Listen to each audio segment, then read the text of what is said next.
हूं, वो बार बार सही बात को पीछे रख कर करके और बार बार कहते हैं कि साहब ये विकास विरोधी है, ये नहीं चाहते कि 30 फुट की रोड होनी चाहिए वगैरह वगैरह, डीलर हैं पीलर हैं, मतलब जो इल्जाम लगाना था। मुझे एकदम से अचानक याद आई, मैंने कहा मुझे ध्यान आ रहा है कि अभी कुछ दिनों पहले एक आंदोलन हुआ था दिल्ली के अंदर, वहां भी कभी किसी को खालिस्तानी बोल दिया, कभी किसी को देशद्रोही बोल दिया प्रशासन ने। प्रशासन बोलता रहा, लेकिन उसके बाद सैलाब की एक ऐसी आंधी चली कि उस आंधी में वो प्रशासनिक अधिकारी, वो पुलिस अधिकारी जो कभी सड़कों में बैरिकेडिंग लगा करके हमको रोकने की कोशिश करते थे, हमने उनको वहीं धराशायी कर दिया और आखिर में सत्य की जीत हुई। ऐसा ही कुछ मुझे लग रहा है, छोटा स्वरूप भी सही, ऐसा ही यहां हो रहा है। मित्रों, ये हमको विकास विरोधी कह रहे हैं, जबकि सत्य इससे बिल्कुल उलट है। रेरा के ऐसे कुछ प्रावधान हैं, मैं ये मंच के माध्यम से कह रहा हूं, जिसमें साफ साफ ये लिखा है कि एक किसान 5300 स्क्वायर फुट से ज्यादा जमीन अपनी नहीं बेच सकता। ये सत्य है या नहीं है ना? और अगर वो 5300 से ज्यादा बेचेगा तो वो क्या हो गया? वो किसान नहीं रहा, फिर वो इंडस्ट्रिस्ट हो गया, फिर वो डीलर हो गया, फिर वो कॉलोनाइजर हो गया। ऐसा ये सत्य है कि यही हमको इस बात के लिए इंगित कर रहे हैं कि तुम्हें कॉलोनाइजर कहा जाए, जबकि हकीकत यह है कि इन्होंने, अगर किसी के घर में बीमारी है, किसान के घर में, अरे वो अगर अपनी जमीन बेच रहा है, वो अपनी खुद अपने बाप दादाओं की कमाई हुई जमीन, अपनी खुद की कमाई हुई जमीन बेच रहा है, तो ये कौन होते हैं कि हमारी जमीन पर हमसे अगर पूछे अपना अधिकार जमा लें कि साहब नहीं बेचोगे? ये हमारी असली लड़ाई है, हम विकास के विरोधी बिल्कुल नहीं है। मैं आपको एक अंतिम बात और बताता हूं, ये जो बेतुके से जो कानून है, दरअसल इनके पीछे कुछ लोगों की मंशा ये करने की है। ये कौन नहीं जानता? जब छोटी से छोटी रजिस्ट्री और नक्शे पास कराने इनके ऑफिस में आप चाहते हो, किस तरह का आचरण, किस तरह का व्यवहार और किस तरह का शोषण आप सब लोगों को करना पड़ता है। आप जानते हो ना किसान कौन है? आपसे मैं पूछता हूं, वो व्यक्ति जिसके पास 10,800 स्क्वायर फुट से ज्यादा की जमीन है, वो किसान है। जिसके पास 10,800 से कम की जमीन है, वो किसान नहीं है इनकी नजरों में, वो इनकी नजरों में किसान नहीं है। तो ये सब बातें मिलकर करके हम सबको इंगित करती हैं कि हमको खटीमा में, बाजपुर में जो थारू और बुक्सा समुदाय हमारे भाई लोग जो रहते हैं, हमको ये उस श्रेणी में ला देना चाहते हैं।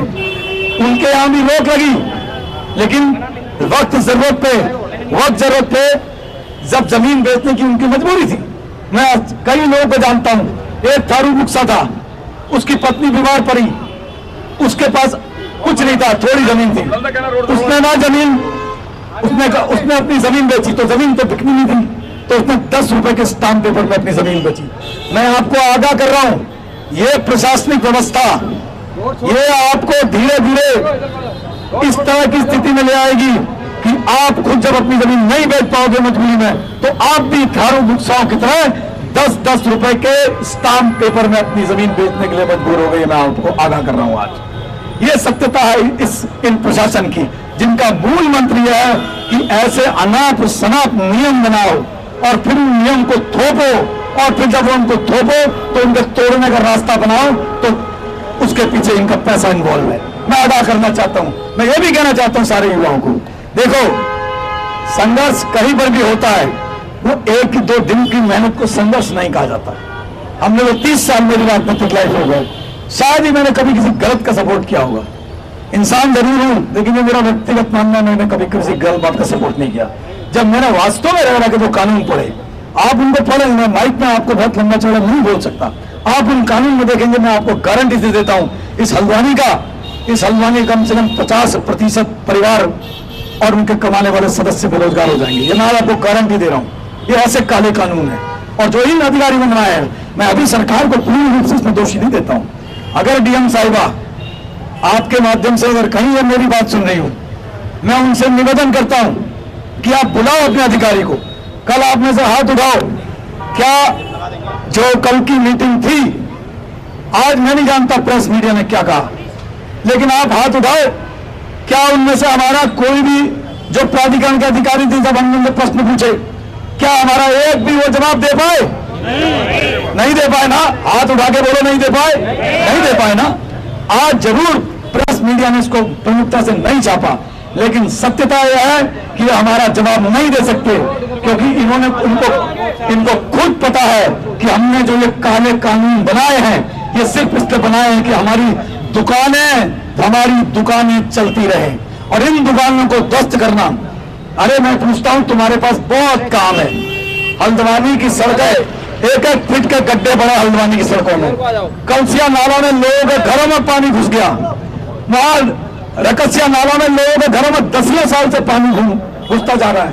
विकास की तमाम परियोजनाएं ठप है। अगर तुम्हें इतना ही विकास का शौक है तो जाओ, पहले सड़कों के गड्ढे भरो, पहले रकसिया नाले और कलसिया नाले उनको उनमें से मलबा निकालो, जिससे कि वहां के लोग जो है सुकून से रातों को सो सकें।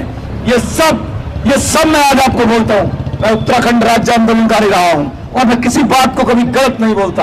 हो सकता है कि हमसे भी चूक रही हो, हमारे लोग हमसे भी हो सकता है कि किसी बात शब्दावली का कोई हो रहा गया हो, लेकिन मैं आपको स्पष्ट बताता हूं, ये उत्तराखंड आंदोलन की वास्तव में इस राज्य को दोबारा जरूरत है। कुछ लोग हैं यहाँ ऐसे, ये कुछ काली भेड़ें हैं इस उत्तराखंड के अंदर आई, जिनका एक ही काम है कि मलाईदार पदा में बैठ करके बैठना। मैं ये जानता हूं, जब मैं इस बात को बोल रहा हूं तो ऐसा तो नहीं है कि लोगों को पता नहीं चलता, और मैं तो खुलेआम बोलता हूं। मैं आपको स्पष्ट कह रहा हूं कि ये हमको मार करेंगे, और मैं चेतावनी दे रहा हूं कि ये मत सोचना बात निकलेगी तो बहुत दूर तक जाएगी। अगर तुम इनको खोदने पे आओगे, इन लोगों को खोदने पे आओगे, तो हमको भी पता है कि किस अधिकारी ने कहा